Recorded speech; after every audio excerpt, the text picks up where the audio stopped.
Sir మీ speeches చూసినప్పుడల్లా నాకు అనిపించేది ఏంటి అని అంటే అసలు ఈయన ఎక్కడైనా ఎందుకు ఇటువైపు వచ్చారో ఇటువైపు రావడానికి గల ముఖ్య కారణం ఏంటి అని అనిపించింది.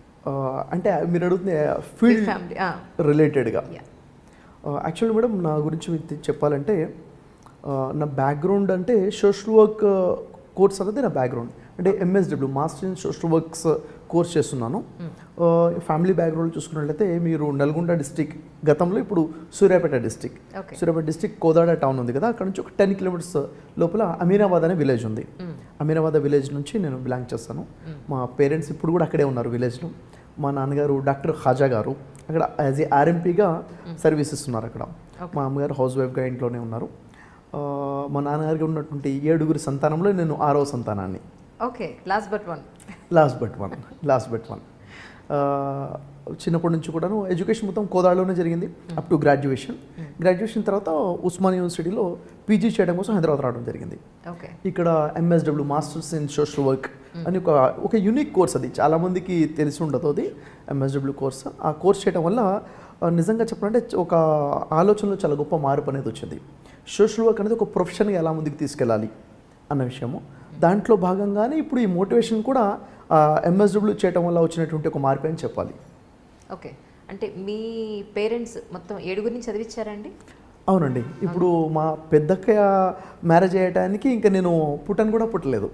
అంటే గ్యాప్ అనేది చాలా ఎక్కువగా ఉంది. 7 సంతానం కదా. మా పెద్దక్క, 2వ అక్క, 3వ అక్క, నా తర్వాత చెల్లి ఉంది. మేము 3 బ్రదర్స్. పెద్దన్నయ్య కూడా యాజ్ ఏ ఆర్ఎంపీగానే అదే విలేజ్లో ఇప్పుడు ప్రాక్టీస్ చేస్తున్నారు. 2వ అన్నయ్య యాజ్ ఏ డాక్టర్గా ఖమ్మంలో సర్వీస్ ఇస్తున్నారు. నేను ఇప్పుడు హైదరాబాద్లో ఉంటున్నాను. ఓకే, ఇప్పుడు ఈ మోటివేషనల్ స్పీచెస్ అనేవి మీ వృత్తా, మీ ప్రవృత్తా? Madam, motivation is my passion and profession also. Profession కూడాను, ప్యాషన్ కూడాను. కాబట్టి నేను అందరికీ చెప్పేది అదే, మీ ప్యాషన్నే ప్రొఫెషన్గా మార్చుకోండి. ఎప్పుడైతే ప్యాషనే ప్రొఫెషన్గా మారుతుందో ఆ ప్రొఫెషన్లో స్కై అనేది మన లిమిట్గా ఉంటుంది. ఎంత దూరమైనా ఎదగొచ్చు. ఎందుకంటే మనం ఏదో ఒక ప్రొఫెషన్ని తీసుకున్నాం, ఏదో డబ్బులు సంపాదించడం అన్న ఒక ఉద్దేశంతోనే ఒక ప్రొఫెషన్ ఎంచుకుంటే ఆ లైఫ్ అనేది డ్రైగా ఉంటుంది. దాన్ని మనం ఎంజాయ్ చేయలేము. జాబ్ సాటిస్ఫాక్షన్ ఉండదు. మీకు తెలుసుంటుంది ఈరోజు సొసైటీలో 80% వ్యక్తుల యొక్క లైఫ్ ఎలా ఉందంటే జాబ్ సాటిస్ఫాక్షన్ లేకుండానే జాబ్ చేస్తున్నారు. ఎందుకంటే అది వాళ్ళ ప్యాషన్ కాదు. వాళ్ళ ప్యాషన్ ఎక్కడో ఉంది, వాళ్ళ ప్రొఫెషన్ ఏదో ఎన్నుకున్నారు. కాబట్టి యాక్చువల్గా ఇప్పుడు ఈ మోటివేషన్ అనేది నా passion plus profession also. Okay, అంటే ఎన్నాళ్ళ నుంచి మీరు ఈ మోటివేషనల్ స్పీచెస్ ఇస్తున్నారు అంటే? యాక్చువల్గా మేడం ఇప్పుడు ఏదైతే ఫుల్ ఫోకస్ చేసి ఇస్తుంది ఒక 2 years అయిందండి. 2 years నుంచి మోటివేషన్ అనేది స్టార్ట్ చేశాను. గతంలో ఎప్పుడైతే నేను ఎంఎస్డబ్ల్యూ చేస్తున్నానో ఆ టైంలో 1-2 years నేను పార్ట్ టైమ్గా ఇచ్చేవాడిని. ఆ తర్వాత లాంగ్ గ్యాప్ వచ్చేసింది. ఇప్పుడు 2 years నుంచి నేను ఫుల్ ఫోకస్డ్గా మోటివేషన్ని తీసుకోవడం జరిగింది. ఓకే, అంటే ఈ మధ్య మీరు పర్టికులర్ కాలేజెస్లో, తర్వాత ఒక విలేజెస్లో కొన్ని పర్టికులర్ ప్లేసెస్ ఎంచుకుని అక్కడికి వెళ్ళడం జరుగుతున్నట్టుంది కదా, నేను చూసాను. ఇన్ జనరల్గా ఏమవుతుందండి మేడం, ఈ ప్రోగ్రామ్స్ ఏవైతే ఉన్నాయో బై ఇన్విటేషన్ వెళ్ళటం జరుగుతుంది. స్కూల్స్ వాళ్ళు ఇన్విటేషన్ ఇస్తారు, కాలేజెస్ వాళ్ళు ఇన్విటేషన్ ఇస్తారు, కార్పొరేట్ కంపెనీస్ ఉన్నాయి కదా వాళ్ళు కూడా ఇన్విటేషన్ ఇస్తారు. బై ఇన్విటేషన్ మీదనే వెళ్ళటం జరుగుతుంది. ఇప్పుడు ఏదైతే మిషన్ స్టార్ట్ అయిందో, నేను సైతం సమాజం కోసం మిషన్, ఇది మేము సెలెక్ట్ చేసుకుని ప్రస్తుతం ఈ ప్రాబ్లం మీద ఫోకస్ చేద్దాం, దీని గురించి అవేర్నెస్ పబ్లిక్లో తీసుకురావాలి అని చెప్పేసి ఇది మేము ప్లాన్ చేసుకుని వెళ్తాం అనమాట మిషన్ తరపు నుంచి. ఈ మోటివేషన్ ప్రోగ్రామ్స్ అనేది ఇన్విటేషన్ మీద వెళ్తుంటాము. ఈ మేము సైతం అనే ఈ ఒక సంస్థని స్థాపించడానికి లేదా ఒక కార్యక్రమాన్ని మీరు స్థాపించడానికి అంటే మెయిన్ రీజన్ ఏంటంటారు? మేడం, ఇది నేను సైతం సమాజం కోసమనే ఒక మిషన్. అయితే ఉద్దేశం ఏంటి అంటే ఒక పెద్ద మార్పు అనేది తీసుకురావాలి అంటే అది ఒక వ్యక్తితో ప్రారంభం అవ్వచ్చు, కానీ ఒక వ్యక్తితోనే సంపూర్తి కాదు. ఒక వ్యక్తి అనేది గొప్ప మార్పు తీసుకురాలేడు. ఎప్పటివరకైతే ఒక సమూహము కలిసి ప్రయత్నం చేస్తారో అప్పుడు గొప్ప మార్పు మనం తీసుకురావాలి. సోషల్ లెవెల్లో సామాజికంగా గొప్ప మార్పు రావాలి అంటే ఈ నేను సైతం సమాజం కోసము అంటే ఈ నేను ఎవరు అంటే మన సమాజంలో ప్రతి విద్యార్థి, ప్రతి యువకుడు, ప్రతి యువతి, ప్రతి మహిళ, ప్రతి పురుషుడు, ప్రతి ప్రొఫెషన్లో ఉండే ప్రతి వ్యక్తి కూడా నేను సైతం నా సమాజం కోసం అన్న భావన ప్రతి వ్యక్తిలో కలగాలి అన్న ఆలోచనతోనే ఈ మిషన్ స్టార్ట్ అయింది. అంటే ప్రతి వ్యక్తి కూడా ఉదాహరణకి నేను ఉన్నాను అనుకోండి, నేను, నా భార్య, నా పిల్లలు, నా ఉద్యోగం, నా వ్యాపారం, ఇదే ఒక సర్కిల్ అయిపోయింది కదా. నేను ఎప్పుడు కూడా నా సొసైటీ గురించి ఆలోచించాలి, అది కూడా నా రెస్పాన్సిబిలిటీయే అన్న ఆలోచన లేదు. ఈ ఆలోచన ప్రతి వ్యక్తిలో కలిగించాలి, ప్రతి వ్యక్తి యొక్క కాంట్రిబ్యూషన్ సొసైటీ కోసం ఉండాలి. దానికోసం మిషన్ స్టార్ట్ చేయడం జరిగింది. ఎందుకంటే మన సమాజంలో చాలా రకాల చెడులు ఉన్నాయి, మనం చూస్తూనే ఉన్నాము. ఒక మాటలో చెప్పాలంటే సమాజం చేయి దాటిపోతుందని చెప్పాలి, అయినా మనం చూస్తూనే ఉన్నాము.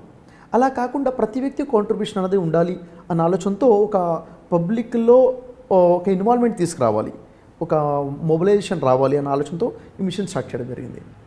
అంటే మీరు మొదలుపెట్టిన ఈ మిషన్ కింద మీరు చాలా పాయింట్స్ నోట్ చేసి పెట్టుకున్నారు. అవునండి, ఇలా ఉంది, ఇలా ఉంది, ఇలా ఉండకూడదు, ఇది సాధించాలి అని చెప్పని. సో ఆ పాయింట్స్ మీ నోట్ నుంచే చెప్పిద్దామని నేను డీటెయిల్గా చెప్పట్లేదు యాక్చువల్లీ. సో అవన్నీ మీకు తెలుసు, నాకు తెలుసు, మీడియా వాళ్ళకి తెలుసు, అది కానీ ఎవరు దాన్ని సాధిస్తారు చెప్పండి? మాట్లాడుకోవడం వరకే జరుగుతుంది ఏదైనా. అవును మేడం, ఒక విషయం ఆలోచిస్తే అంటే దాంట్లో కొన్ని విషయాలు మనం ఎగ్జాంపుల్గా తీసుకుని మాట్లాడాం అనుకోండి. చెప్పండి, మీరు చెప్పండి. మీరు కొన్ని మ్యాండేటరీగా పెట్టుకున్నారు కదా. అవును, ఉదాహరణకి ఒకటి, ఆత్మహత్యలు చాలా ఎక్కువ స్థాయిలో జరుగుతున్నాయి. ఆత్మహత్య రహిత సమాజాన్ని ఏర్పాటు చేసుకోవడం ఒక ఆశయం, మిషన్ యొక్క ఆశయం. ఆత్మహత్యలు జరుగుతున్నాయి. ఆత్మహత్యలు ఏ కారణాలతో జరుగుతున్నాయి అంటే చాలా ఉన్నాయి. ఉదాహరణకి విద్యార్థులు ఆత్మహత్యలు ఉన్నాయి.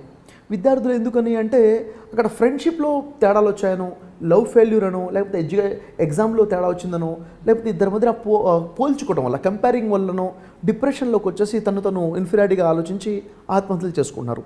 రెండోది యూత్లో సరైన సమయంలో ఎడ్యుకేషన్ అయిపోయింది, నెక్స్ట్ ఏం చేయాలి అర్థం కానివ్వండి పరిస్థితి. ఆ సమయంలో ఉద్యోగాలు లేవు, ఇంకేం లేదు, ఎట్లా అని చెప్పేసి డిప్రెషన్ ద్వారా ఆత్మహత్యలు చేసుకునే ఉన్నారు. డ్రగ్ అడిక్షన్ వల్ల ఆత్మహత్యలు జరుగుతున్నాయి. బిజినెస్ ప్రాబ్లం వల్ల పెద్దవాళ్ళు ఆత్మహత్య చేసుకున్నారు. కుటుంబ సమస్యలు ఆత్మహత్య చేసుకున్నారు. అంటే రకరకాల రీజన్స్కి, అనేక సమస్యలకి ఒకే ఒక పరిష్కారం ఆత్మహత్య లాగా మారిపోయింది. ఈరోజు 14 సంవత్సరాల వయసు నుంచి ఆత్మహత్యలు చేసుకునేవారు ఉన్నారు, 60-70 సంవత్సరాల వరకు. ఈ ప్రాబ్లమ్ని మనం తీసుకొని మన మిషన్కు ఉద్దేశం ఏంటి? ఆత్మహత్య రహిత సమాజాన్ని ఏర్పాటు చేసుకోవాలి. మన సమాజంలో ఆత్మహత్యలు ఉండకూడదు అంటే సమస్యలు ఉండకూడదంటే సమస్యల మీద పోటీ చేయడం వేరు మేడం, ఆ సమస్యల వల్ల పరిష్కారంగా ఆత్మహత్య తీసుకోవడం వేరు. అంటే ప్రజలలో ఒక నిస్సహాయత అంటే నిరాశ ఏదైతే వచ్చేసిందో ఆ నిరాశను దూరం చేయాలి. ఒక ఆశతో జీవితం గడపగలగాలి.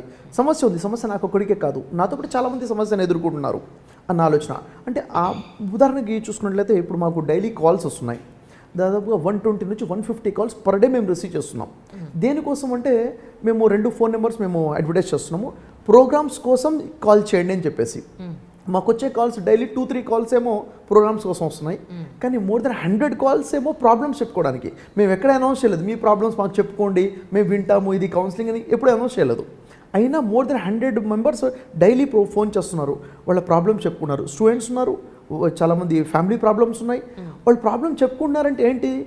వాళ్ళ సమస్య చెప్పుకోవడం కోసం వాళ్ళ ఇంట్లో కానీ, వాళ్ళ ఫ్రెండ్స్లో కానీ, వాళ్ళ దగ్గరలో కానీ ఎవరూ వారికి కనిపించలేదు, అంత దగ్గరగా ఆత్మీయంగా వారికి కనిపించలేదు.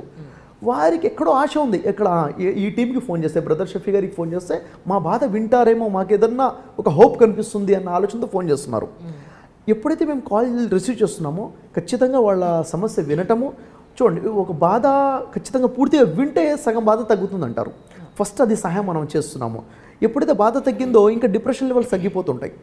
ఇంకా ఆశ్చర్యం అంటే మేడం, పర్ డే వచ్చే కాల్స్ మనం నోట్ చేస్తే యావరేజ్గా 5 కాల్స్ సూసైడ్ కాల్స్ ఉన్నాయి. మీరే మాట్లాడుతూ ఉంటారా? లేదండి, దానికోసం ఒక 4 మెంబర్స్ ఉన్నారు, టీం ఉన్నారు. ఆ 4 డీల్ చేస్తుంటారు కాల్స్.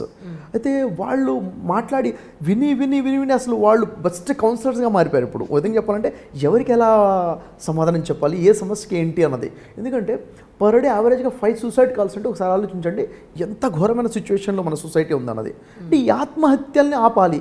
ఎవరైతే సూసైడ్ కాల్ వచ్చిందనుకోండి, వాళ్ళ సమస్య మనం వింటున్నాం.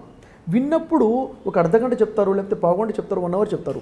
సమస్య గురించి విన్న తర్వాత సొల్యూషన్ ఏంటిది వాళ్ళకి ఒకటే చెప్తాం, మీ బాధ ఏదైతే ఉందో ఇలాంటి బాధలు ఇంకెవరు లేరంటారా సమాజంలో? ఉన్నారు కదా. ఫర్ ఎగ్జాంపుల్ 1-2 ఎగ్జాంపుల్ చెప్తాం. ఇంత పెద్ద బాధలో ఉండే వాళ్ళు కూడా ఉన్నారు కదా, మీకు పరిష్కారం ఏంటి? సమస్యని మీరు ఎంత దగ్గరగా చూస్తే అంత పెద్దగా కనిపిస్తుంది, అవునా? దాని మీద ఫోకస్ చేయడం వదిలేస్తే సమస్య చిన్నగా అయిపోతుంది. వాళ్ళకి క్లియర్గా కౌన్సిలింగ్ అంటే మా సాటిస్ఫాక్షన్ ఏంటంటే ప్రతిరోజు 5గురిని ఆత్మహత్య చేయకుండా ఆపుతున్నాము అంటే ఒక సాటిస్ఫాక్షన్, ఒక మాట ద్వారా. అంటే ఇప్పుడు ఈ ఆశయం ఏంటి? ఆత్మహత్యారహిత సమాజాన్ని ఏర్పాటు చేసుకోవడం పాజిబులా కాదంటే 100% పాజిబుల్ మేడం. చూడు, దానికి మీరైనా నేనైనా ప్రతి వ్యక్తిలో కూడా ఒక పాజిటివిటీ అనేది ఉంది. ఏదో హెల్పింగ్ నేచర్ అనేది మానవత్వం, అసలు మానవుడిలో మానవత్వంలోనే ఒక భాగం హెల్పింగ్ నేచర్.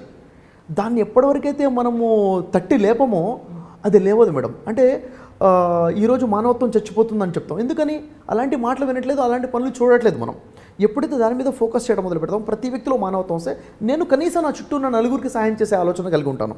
దీనివల్ల లాభం ఏంటి? నేను సహాయం చేసే ఆలోచన ఉన్నప్పుడు కనీసం నష్టం అయితే చేయను కదా. ఆ చేసే సహాయమే మాట సహాయం మేడం. అంటే ఈరోజు కావాల్సింది ఏంటంటే కోట్లు సంపాదించుకుంటున్నాం కానీ ఒక నలుగురిని సంపాదించుకోలేకపోతున్నాము. ఆ నలుగురు ఉంటే ఖచ్చితంగా నలుగురు ఒకరికైనా నా బాధ షేర్ చేసుకుంటాను. బాధ షేర్ చేసుకున్న ఒక విండో ఉన్నప్పుడు సూసైడ్ అనే ఆప్షనే ఉండదు. అంటే ఎవరైనా కానివ్వండి, స్టూడెంట్ కానివ్వండి, ఒక బిజినెస్ మ్యాన్ కానివ్వండి, ఒక ఫ్యామిలీ లైఫ్లో ఉన్నటువంటి హస్బెండ్ వైఫ్ కానివ్వండి, ఎవరైనా కానివ్వండి, ఆత్మహత్య చేసుకోకుండా ఆపాలి అంటే దానికి తగ్గట్టుగా మనము వర్క్ చేస్తే ఖచ్చితంగా సాధ్యమే. దీంట్లో ప్రతి ఒక్కరి కాంట్రిబ్యూషన్ కావాలి. చేస్తారండి, ఖచ్చితంగా చేస్తారన్న నమ్మకంతోనే స్టార్ట్ చేసాము. Press the bell icon for more updates. Subscribe to iDream. Subscribe to iDream. Please subscribe to iDream. Subscribe to iDream. Please subscribe to iDream. For more such videos, please subscribe to iDream. For more videos, please subscribe to iDream. And you're watching iDream Media. Please like, share and subscribe to the channel. And don't forget to subscribe to iDream. Please subscribe iDream Media. Do subscribe to iDream. Subscribe to iDream Media. Do subscribe to iDream Media. Don't forget to subscribe. Click on the button below. Don't forget to subscribe to iDream.